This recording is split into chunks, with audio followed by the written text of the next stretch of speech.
selamanya.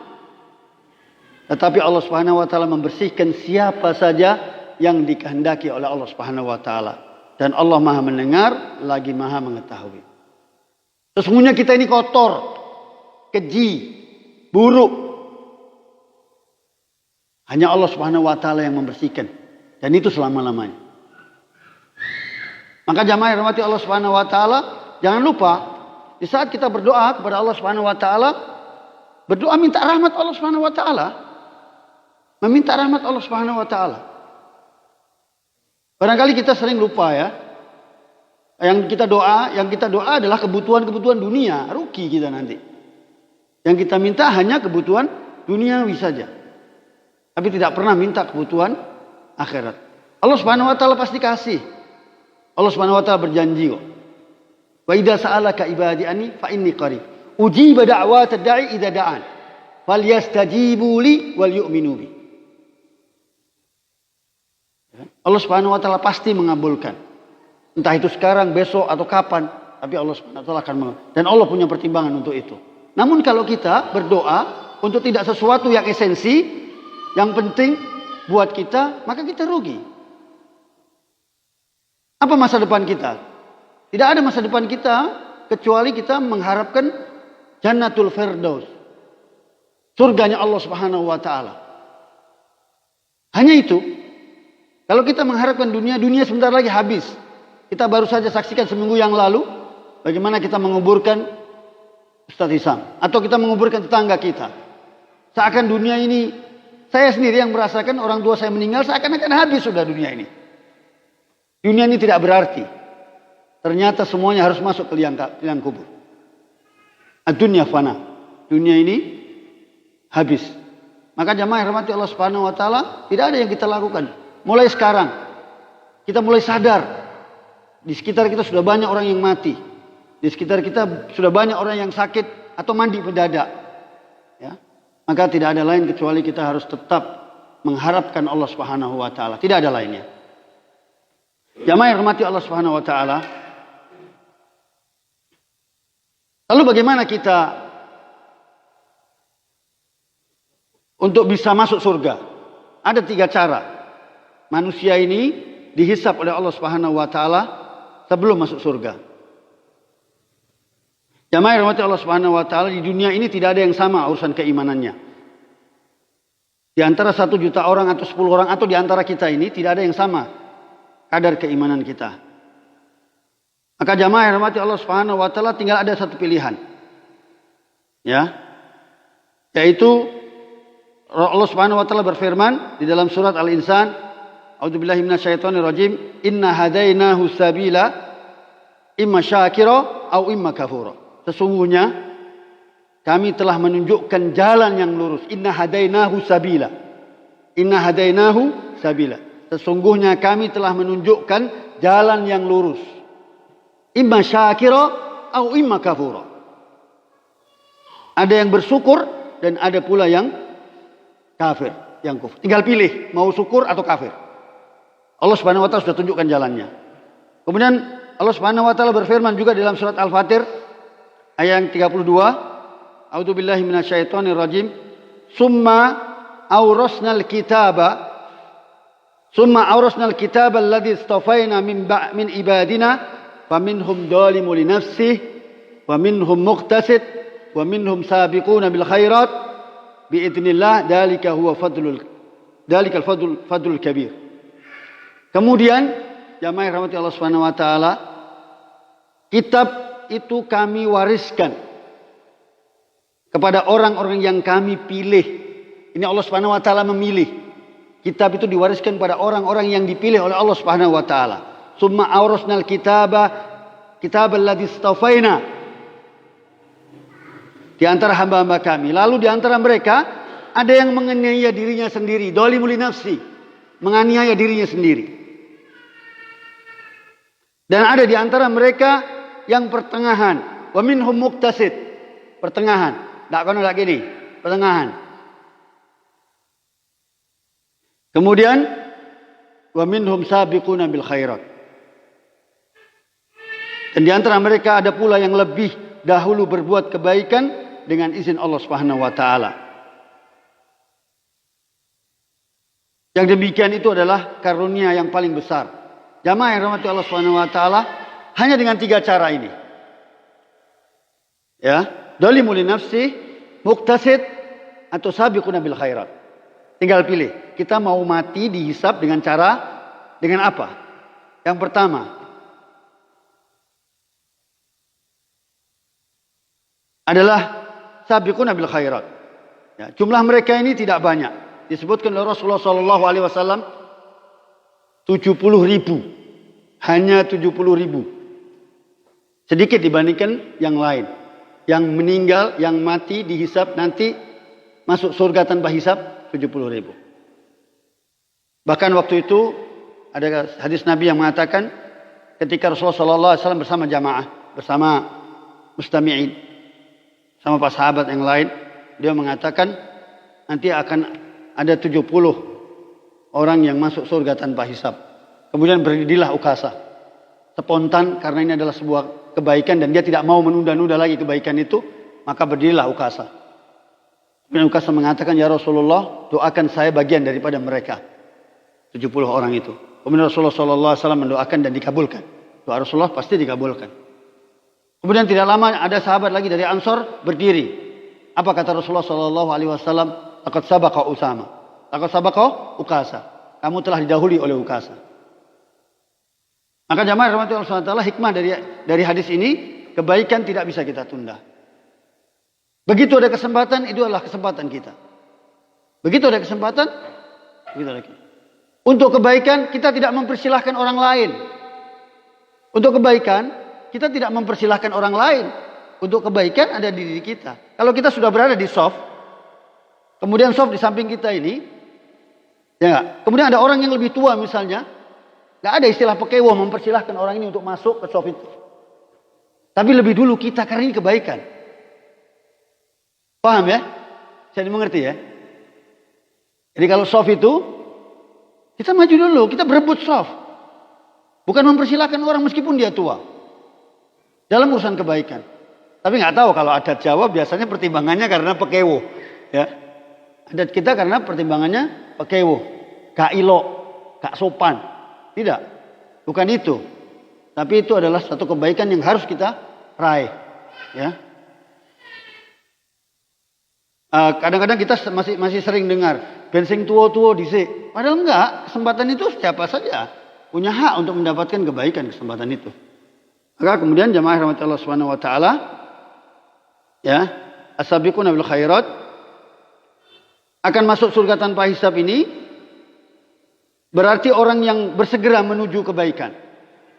Ya, Allah Subhanahu wa taala berfirman, Rasulullah sallallahu alaihi wasallam bersabda, "Yadkhulul jannah min ummati sab'ina alfan bighairi hisab. Humul ladzina la yastarqun wa la yatatayyarun wa 'ala rabbihim yatawakkalun." Ada versi lain bahwa mereka 70 orang itu yang masuk surga tanpa hisab, mereka itu adalah orang-orang yang tidak meminta diruqyah. Kita tidak bahas masalah ruqyah.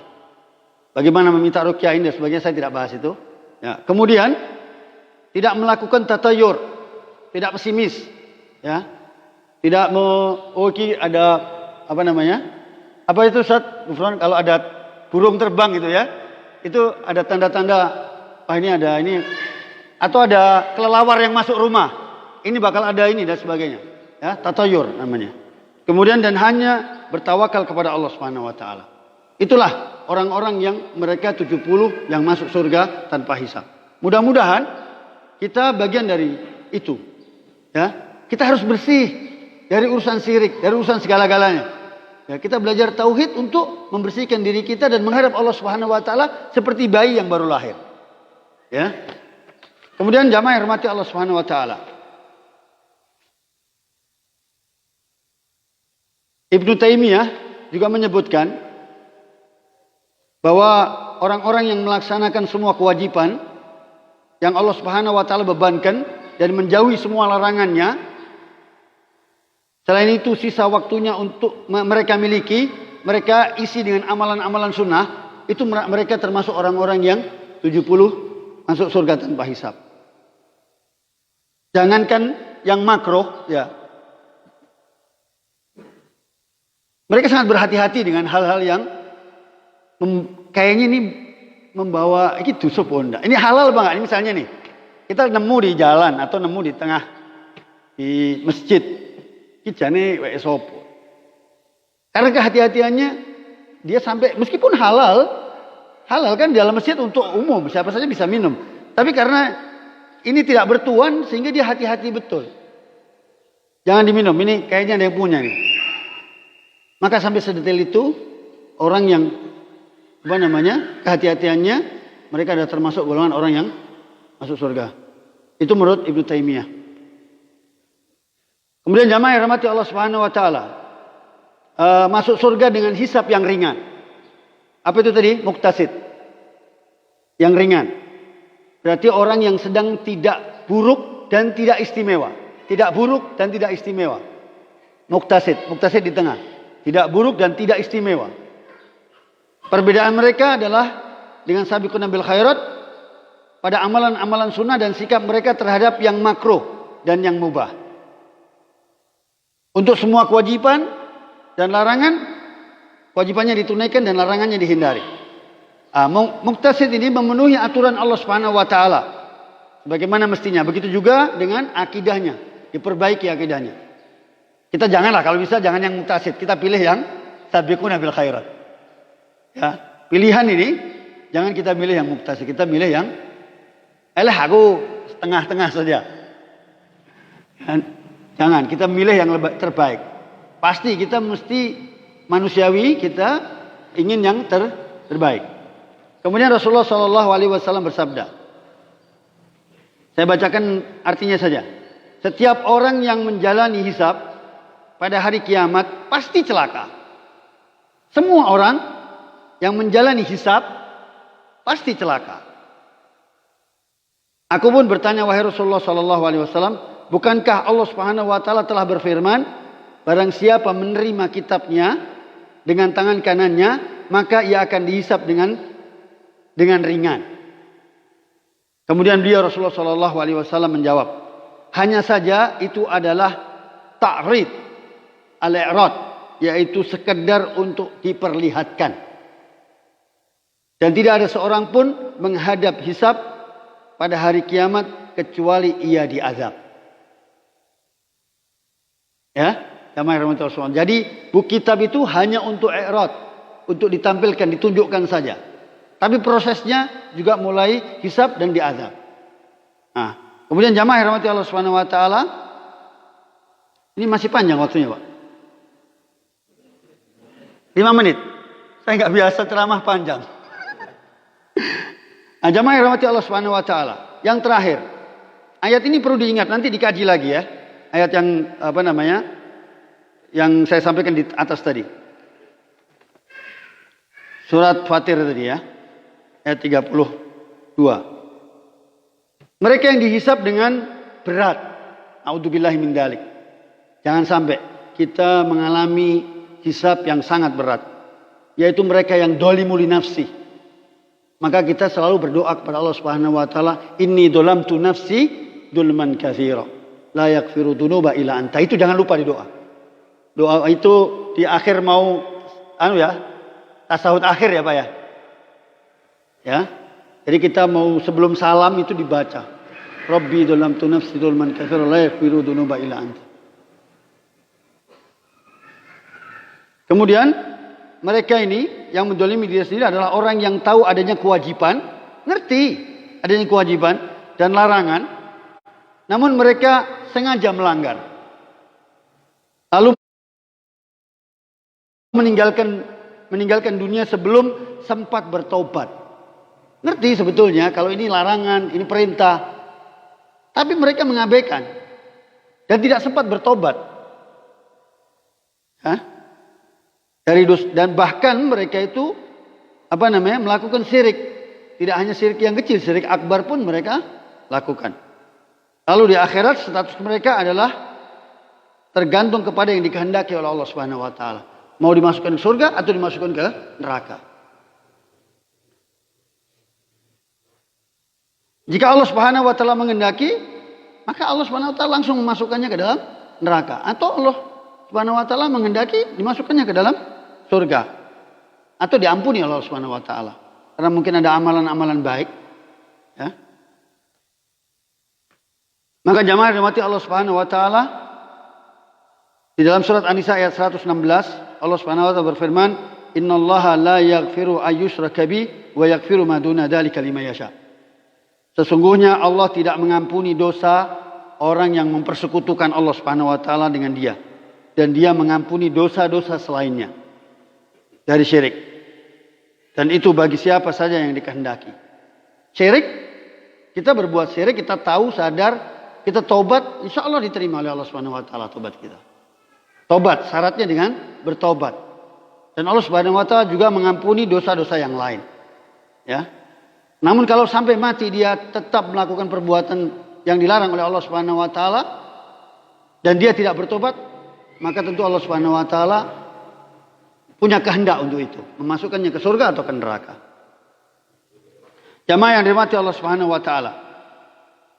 Kepastian masuknya dhalimul nasbi ke dalam surga itu tidak dilihat secara jelas dan tegas dalam kandungan hadis ini. Ya.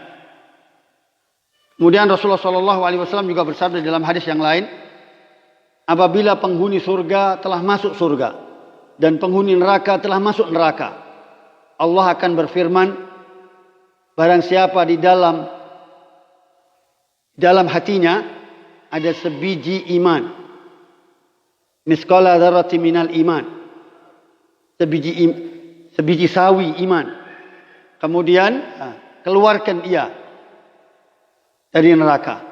Kalau ada, malaikat perintahkan, Allah Subhanahu wa taala memerintahkan kepada malaikat, kalau ada iman meskipun hanya sebiji sawi, keluarkan dia dari neraka.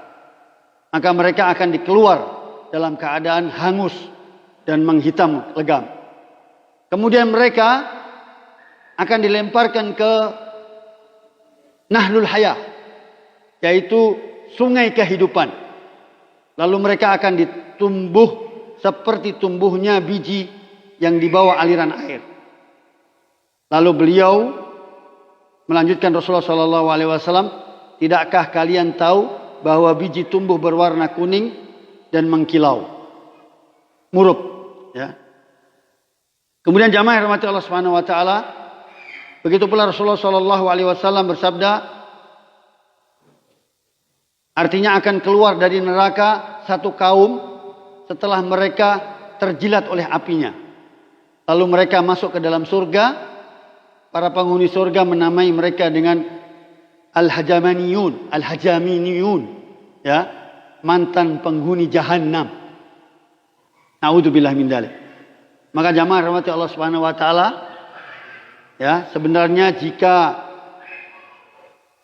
saja kita ini seorang yang melanggar aturan Allah Subhanahu wa taala, lalu ia bertobat dengan tulus, maka Allah Subhanahu wa taala, taubatan nasuha, maka Allah Subhanahu wa taala akan menghapus dosa-dosa itu dan tidak sampai kepada hisab yang paling berat ini.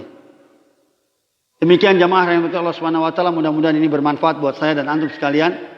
Mudah-mudahan pada kesempatan yang lain nanti kita akan sampaikan secara detail materi-materi yang lain. Aqulu qouli hadza wastaghfirullah adzim li wa lakum wa lisairil muslimin min kulli dhanbin fastaghfiruhu innahu huwal ghafurur rahim. Assalamualaikum warahmatullahi wabarakatuh.